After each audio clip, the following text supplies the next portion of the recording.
ଦଶମ ଶ୍ରେଣୀର ଛାତ୍ରୀ ଲିପ୍ସା ପ୍ରଧାନୀ ବରଗଡ଼ ଜିଲ୍ଲାର ବଟିକା ବ୍ଲକ ଅନ୍ତର୍ଗତ କମୁକା ଗ୍ରାମ ସରକାରୀ ଉଚ୍ଚ ବିଦ୍ୟାଳୟରେ ସେ ପାଠ ପଢ଼ନ୍ତି।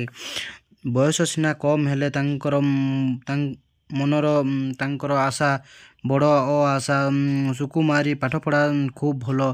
ତା ସଙ୍ଗରେ ନିଜର ଅଞ୍ଚଳର ଲୋକ ଓ ତାଙ୍କର ସମସ୍ୟା ସମ୍ପର୍କରେ ସେ ବେଶ୍ ଅବଗତ ରହିଥିଲେ।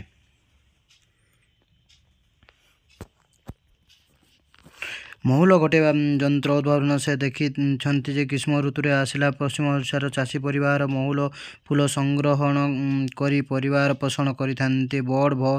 ବଡ଼ ଭୋରୁ ଉଠି ଲୋକମାନେ ନିଜର ଚାଷ ଜମିକୁ ଯାଇ ମହୁଲ ଗଛ ତଳରୁ ମହୁଲ ସଂଗ୍ରହ କରନ୍ତି।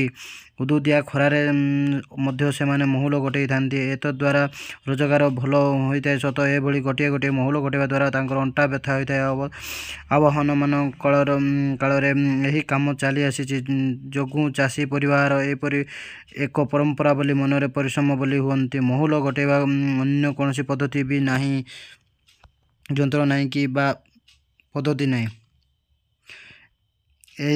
ଏଥିପାଇଁ କେବଳ ମହୁଲ ଗଛ ତଳେ ପଡ଼ିଥିବା ପତ୍ରଗୁଡ଼ିକ ପୂର୍ବରୁ ପୋଡ଼ି ଦିଆଯାଏ। ସେମିତି ମହୁଲ ଫୁଲ ତଳେ ପଡ଼ିଥିବା ପରେ ଭଲ ଭାବରେ ଦେଖାଯିବ ନାହିଁ। ତେବେ ଅନେକ ସମୟରେ ଦେଖାନଯିବାରୁ ଏତେ ଭାବରେ ମହୁଲ ଗଛରେ ନିଆଁ ଲଗାଇ ଦିଆଯିବା ଯୋଗୁଁ ସେଥିପାଇଁ ବ୍ୟାପକ ପାଖରେ ଥିବା ବହୁତ ଗଛ ପୋଡ଼ିଯାଇ ନଷ୍ଟ ହୋଇଯାଏ। ଏହିପରି ସମସ୍ୟା ପିଲାଟି ଦିନରୁ କମୁକା ଗ୍ରାମର ବିଶ୍ୱକିଶନ ପ୍ରଧାନ ଓ ଆରତୀ ପ୍ରଧାନଙ୍କର ଲିପ୍ସା ତାଙ୍କର ଅଙ୍ଗ ନିଭେଇ ମଧ୍ୟ କାରଣର ସେ ବି ପରିବାର ମଧ୍ୟ ବିଲୁପ୍ତ ହୋଇଯାଏ। ମହୁଲ ଫୁଲର ଗୋଟାଇଥିବା ତେଣୁ ଏହାର କିଛି ସମସ୍ୟା ପାଇଁ ଅନେକ ଥିବା ଚିନ୍ତା କରିଛନ୍ତି। ଶେଷରେ ସେ ବିଜ୍ଞାନ ମେଳାରେ ସୁବୋଧ କୁମାର ସାହୁଙ୍କର ନିର୍ଦ୍ଦେଶନାରେ ଏବଂ ମାତା ପିତାଙ୍କର ପ୍ରେରଣାରେ ସେ ଏକ ଯନ୍ତ୍ର ତିଆରି କରିଥିଲେ। ତାହାକୁ ସେ ପ୍ରଥମ ବ୍ଲକ ସ୍ତରୀୟ ବିଜ୍ଞାନ ମେଳାରେ ପ୍ରଦାନ କରିଥିଲେ।